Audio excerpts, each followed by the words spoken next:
I would ask you to open your Bibles to the book of Daniel, chapter 1. We are spending some time in the next few weeks in what I think is one of the most fascinating books of the Bible. An amazing blend of things to do with lifestyle and character, also things to do with future events. I'm always curious about the future. In some ways I'm glad I don't know too far in advance. None of us do. It's kind of a mixed bag to know very far in advance, but there are some clear basics that have been revealed that we can understand. God has willed that we would understand some things regarding the future so we can intelligently plan. And it is good that we study those things. So those are what we find in Daniel. Today we pause and take a look at dealing with disturbing dreams as we look into the last part of chapter 1 and some of chapter 2. I suppose if I ask for a show of hands of anyone who's ever had a bad dream, all of our hands would go up. Because I think that's something we all share. At least once in our life, most of us multiple times have had some pretty vivid bad dreams. Dreams that just, well, we didn't want to go to sleep the next night because of fear of having another bad dream like that one. But disturbing and real dreams that maybe we're left to wonder, what's that all about? What's the meaning? What's the purpose? Again, we're going to begin to introduce a dream and take a look at it here in our study this morning. So, we look at a famous man who had a disturbing dream. We're not going to get into the actual dream today. We'll kind of hold that one in reserve for our next study. But there's some important backdrop material that we need to consider as we focus on a very significant dream. We introduced the book of Daniel last week. We looked at the opening verses in chapter 1. And surprisingly enough, the book of Daniel is about a guy named Daniel, but it's also about three of his Jewish friends. They are the key focus of all that we read there. As we looked at last week, their world was literally upended in the year 605 BC when a Babylonian king by the name of Nebuchadnezzar invaded Judah, and he took these young men and many others captive to another land. We talked about what would that be like for us. A young teenager, which Daniel was. His young friends were young teenagers, looking forward, I'm sure, with optimism to the future, and then this happens, and everything changes in a moment. So Daniel and some of the brightest and the best of the teens from Judah were forced into a training program, as we read in chapter 1. They were forced into a program to learn the customs and the culture and the language of the conquering Babylonians. We're told in these opening verses it was a 3-year program. Sounds a lot like a college program to me. And among the things that took place was their names were changed. Daniel, who bears the name with this book, was given the Babylonian name Belteshazzar. If he was a grade school kid, I wonder how long it would take to learn how to spell a name like that. Anyway, he's given a new name, a Babylonian name, and taken away the name of Daniel. And yet, interestingly enough, we still refer to him as Daniel. So what man decrees, God easily overthrows. So we know about him as Daniel. As we read in chapter 1, one of the first tests that Daniel and his friends faced was over food. The king wanted them to enjoy a good diet, at least according to his estimation. And of course, he's the king. He can have the best of the food in the kingdom. And so that's what his daily fare is. And he thought that was pretty good for these young teenagers. But Daniel, as a young man of integrity, had a problem with the diet. He's used to a kosher Jewish diet. And no doubt it would be defiling to eat the kind of food that was presented to him. And so he refuses that. There's a 10-day test. He wants a vegetarian diet. At the end of 10 days, he and his friends look healthier than the other young people. And so all of that sets the stage for what I want to get into this morning, picking up in verse 17 in chapter 1.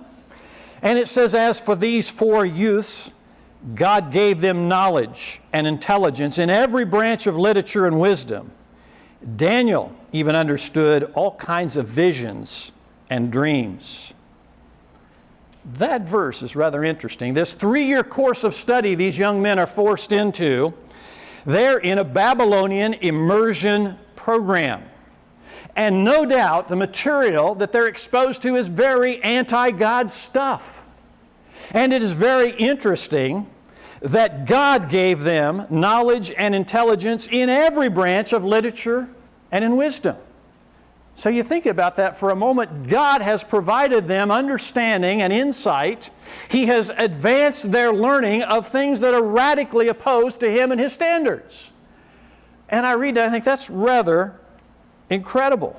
God gave these Jewish boys mastery over information that was opposed, no doubt, to all that He was about and everything of which they had been trained in up until that time.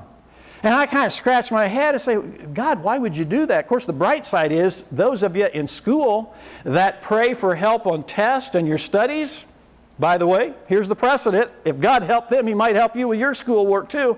But that aside, it's material opposed to His system. Why in the world would God do that? And the only thing that makes any sense to me is that God's methods serve God's purpose.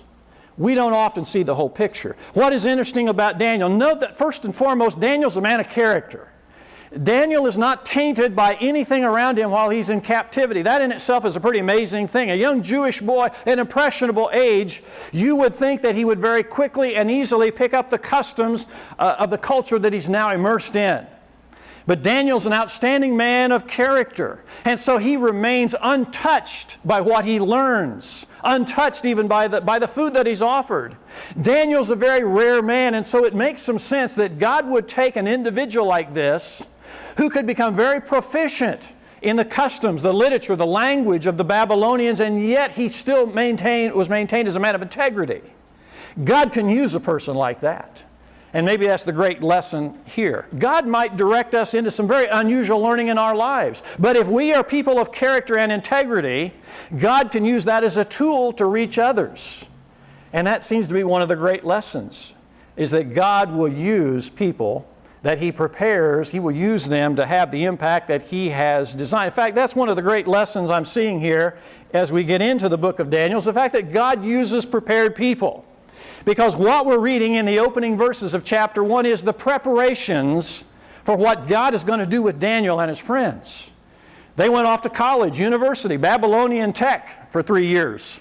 And they've learned these things. God is preparing in a rather unorthodox way, but God is going to mightily use Daniel and his friends. And so God is preparing them, and that's the way God does it. God uses prepared people. I was thinking back to when I sensed a call to pastoral ministry. And you know, I wanted to hit the ground running at a young 17 years old, man, I knew everything. And I thought I was ready to go out and make a mark for the kingdom of God and Christ my Lord. And I remember thinking, what a waste, I got to go spend 4 years in Bible college. I'm ready now. And so I wanted to get out. I wanted to get involved in ministry and service right now. Well, you can see the foolishness of that. I wasn't anywhere near ready. I think I'm still going to college because I'm learning all the time. There's a whole lot more I still got. I'm amazed at what I didn't know at this age that I should have known by now. And so it's about preparation, but that's the way God does it. God works with prepared people. If He's going to call us to do something, He provides the training to get us on the road to do it. That's what God's doing with Daniel and his 3 friends. He has taken them to school before He sends them out to service, and what an amazing service as we read further on here in the book of Daniel. And so God makes us students before He ever makes us teachers and leaders. And it's really pretty bad if we get that turned around the other way. And so that's what we learn here. God prepares these people to send them out. So verses 18 and 19, at the end of the days which the king had specified for presenting them, the commander of the officials presented them before Nebuchadnezzar. The king talked with them, and out of them all, not one was found like Daniel, Hananiah, Mishael, and Azariah. So they entered the king's personal service. Verses 18 and 19 are about graduation day, commencement. 3-year program is over. And so all those who've graduated from the King's Academy, the 3-year program, are presented before the king himself. And it mentions how the king came and talked with him. No doubt he's on a mission because he wants to find out who's best and who can I really use that's now been totally indoctrinated in the culture and the system that I've set up. And so he talks with these young men, these young women, and out of them all there are 4 that are truly outstanding. So these are the ones that had the 4.0 or greater GPA, and Nebuchadnezzar sees that and realizes they're the best, and so they enter into service. Verse 20, As for every matter of wisdom and understanding about which the king consulted them, he found them 10 times better than all the magicians and conjurers who were in his realm. So the king gives them kind of a test. And it's interesting, the excellence of these young men, they're 10 times better than the others, and that factors significantly in all the other things that we're going to read in the book of Daniel. So verse 21, it says, "And Daniel continued until the first year of Cyrus the king." Mind you, Nebuchadnezzar is the king at this time. Daniel continues in his service until one named Cyrus is the king. I don't know how much up on history you are. I'm not always right on top of these things, but bottom line is about 60 or 70 years of service from Nebuchadnezzar to Cyrus the king.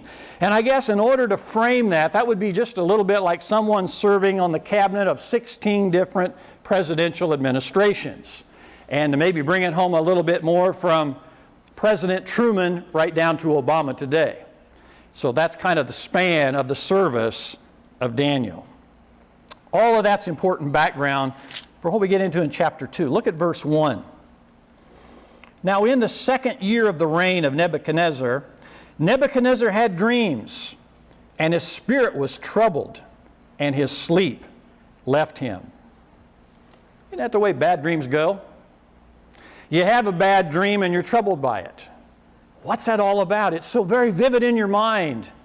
And as it says, his sleep left him. Sure, you're afraid to go to sleep again, because what if there's a part 2 to what I was just dreaming? And that's the way bad dreams work. Verses 2 and 3, "Then the king gave orders to call in the magicians, I guess there's a difference. Magicians, not musicians. Magicians and conjurers, the sorcerers, and the Chaldeans to tell the king his dreams. So they came in and stood before the king.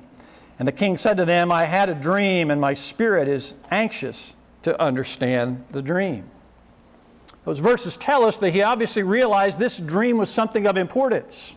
He's going to bring in the best people in his empire to help him to understand it. So that really frames the importance of what it is that he has dreamed. So verse 4, "Then the Chaldeans spoke to the king in Aramaic, 'O king, live forever.'" That's what you said to kings back then, right? "O king, live forever. Tell the dream to your servants, and we will declare the interpretation." Now I'm thinking that's a pretty reasonable request. King, tell us what the dream was. We'll tell you what it's all about. As the story goes on, what's kind of interesting is they don't have a clue. Verses 5 and 6, "The king replied to the Chaldeans, 'The command from me is firm.'" This is a pretty serious matter. "If you do not make known to me the dream and its interpretation, you'll be torn limb from limb, and your houses will be made a rubbish heap." Sounds rather serious to me. "But if you declare the dream and its interpretation, you will receive from me gifts and a reward and great honor. Therefore, declare to me the dream and its interpretation." Seems like a kind of an unreasonable guy, doesn't he? "Here's what I want from you boys. I want you to tell me the dream that I had, and I want you to tell me what it means. Now, if you don't do that, here's the penalty. I'm thinking to be torn limb from limb, that's kind of serious. If my house is going to be reduced to a pile of rubbish, that's pretty serious. That's the penalty. If you don't tell me the dream and its interpretation, that's what I do to you. On the other hand, if you tell me the dream and the interpretation, I've got some pretty great reward parting gifts for you that I'll give if you do that." The magicians and the sorcerers repeat their requests to the king to tell the dream, and we'll tell the interpretation, according to verse 7. The king apparently suspects they're delaying and stalling. There's a bit of deceit with them because they don't know what it's all about. They have no clue about the dream or even the interpretation, according to verses 8 and 9. And then verses 10 and 11. "The Chaldeans answered the king and said, 'There is not a man on earth who could declare the matter for the king, inasmuch as no great king or ruler has ever asked anything like this of any magician, conjurer, or Chaldean. Moreover, the thing which the king demands is difficult, and there is no one else who could declare it to the king except God's, whose dwelling place is not with mortal flesh.'" I'm thinking this is the perfect setup. Basically, they've been found out. They don't know about the dream. They don't know the interpretation. In exasperation, they're saying, King, there's no one that can do this. This is not humanly possible at all. It would take some God to do this, and God doesn't dwell in human form. I'm thinking that's the perfect setup. It's like on a stage. You've got these men there talking to the king. They're like the actors, and they're saying this to the king. And it's like back over here behind the curtain is Daniel, because God's got a plan. He's got his man over there, and he's about ready to bring Daniel out and do the miraculous through him. But this sounds to me like an absolutely perfect setup. Well, before Daniel gets to do anything, according to these verses, verses 12 and 13, an order's given by the king to just kill them all off. You guys are frauds. Time to get rid of you all. And Daniel and his 3 friends are included among their number, and so they're about to be led off to death row to be killed of sorts. And so verse 14, Daniel replied to his commanding officer there. Daniel replied with discretion and discernment to Arioch, the captain of the king's bodyguard, who had gone forth to slay the wise men of Babylon. I like that about Daniel replied with discretion and discernment. You suppose? He's about to be taken to death row, and he's going to be executed along with these others. So, if that's your fate, you want to be kind of careful what you say. So Daniel doesn't want to blow it. So with discretion and discernment, he's got a question to ask. Verse 15, for what reason is the decree from the king so urgent? That's a pretty wise statement from a young teenager. If we're going to be killed, which apparently we are, how come the king wants this carried out so quickly? And so he wants to know. He wants to understand what it's all about. Daniel requests, according to these verses, an audience with the king to tell the king the dream and its interpretation, according to verse 16. What I find interesting is at the point that Daniel wants an audience with the king to tell him the dream and the interpretation, apparently he doesn't know it yet. It has not yet been revealed to him what it is. Talk about a step of faith. Again, Daniel's a man of character. He believes in his God, and in a desperate hour, he believes what God is going to do. Verse 17 tells us that he goes and calls upon his 3 friends that they ought to pray about the matter, in essence, because it talks about them beseeching the Lord, seeking the Lord. And then verses 19 to 23, I absolutely love this passage. Look carefully at what we read there. That's interesting. Verse 19, I don't know if God just gave us a sign or what that was all about, but he wants you to listen to these verses, okay? Verse 19, then the mystery was revealed to Daniel in a night vision. Then Daniel blessed the God of heaven. I absolutely love what it is he says. Daniel says, let the name of God be blessed forever and ever. For wisdom and power belong to him. It is he who changes the times and the seasons. He removes kings and establishes kings. He gives wisdom to wise men and knowledge to men of understanding. It is he who reveals the profound and hidden things. He knows what is in the darkness, and light dwells with him. To you, O God of my fathers, I give thanks and praise, for you have given me wisdom and power. Even now you have made known to me what we requested of you, for you have made known to us the king's matter. Wow. Daniel knows his God, doesn't he? You think about those power-packed verses, what is it that Daniel's praying and saying? He knows God. We know God better if we really think about those words, if we think about what is described there. And so God has revealed it all to him, and he's profoundly grateful for that. Daniel is on a very urgent mission because, again, all these people are going to be killed off as the story goes. He immediately requests of the king that the king would cease and desist from his order to kill the magicians. Why do I have trouble with that? The magicians, the sorcerers, and the Chaldeans. And so he requests an audience with the king, and he receives it. Verses 27 and 28, Daniel answered before the king as he stands before him, and he says, as for the mystery about which the king has inquired, neither wise men, conjurers, magicians, nor diviners are able to declare it to the king. However, love this, there is a God in heaven who reveals mysteries and has made known to King Nebuchadnezzar what will take place in the latter days. This was your dream and the vision in your mind while on your bed. Daniel has set the stage wonderfully. There is a God who reveals. There is a God who has revealed to me, and I'm going to tell you by His authority and His insight what your dream is and what it's all about. Again, we're not going to get into it because that's a big deal in itself, and that's what we're going to focus on next time in our study. But what an amazing thing. The stage is set. There is a God who reveals mysteries. That's the God that we serve.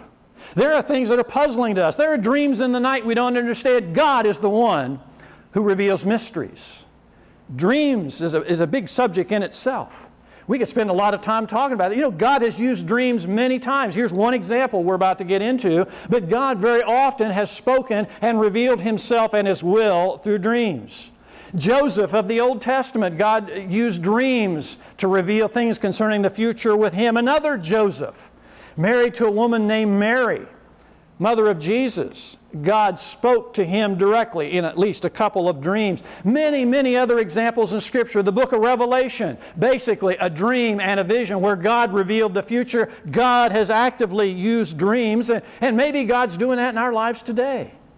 Some of the dreams that we have, even disturbing dreams, may be God speaking to us and revealing things to us, because you know He said according to His Spirit He would do that in the last days. Acts chapter 2. Verse 17, quoting Joel of the Old Testament, "And it shall be in the last days," God says, "that I will pour forth of my Spirit on all mankind, and your sons and your daughters shall prophesy, and your young men shall see visions, and your old men shall dream dreams." God's Spirit would work and reveal Himself and His plan and even His future. So God uses dreams. And so we might be thinking about some of the dreams that we've had and how perplexing they might be. God is a God who reveals mysteries. If it is something of importance, God will some way, at some time, make clear what that is all about. God works through prepared people. We learn that from what we've seen so far in Daniel. God places us, as He did Daniel and his friends, in areas of service that best suit His purposes. Rather unorthodox methods, perhaps, but God does that. And God reveals His plan and His will in His way and in His time. And so, when it's all said and done, we come back and say what Daniel said in prayer: "Let the name of God be blessed forever and ever. For wisdom and power belong to Him. It is He who changes the times and the seasons. He removes kings. He establishes kings. He gives wisdom to wise men and knowledge to men of understanding. It is He who reveals the profound and hidden things. He knows what is in the darkness, and the light dwells in Him." That's the God we serve. That's the God we know. Amen?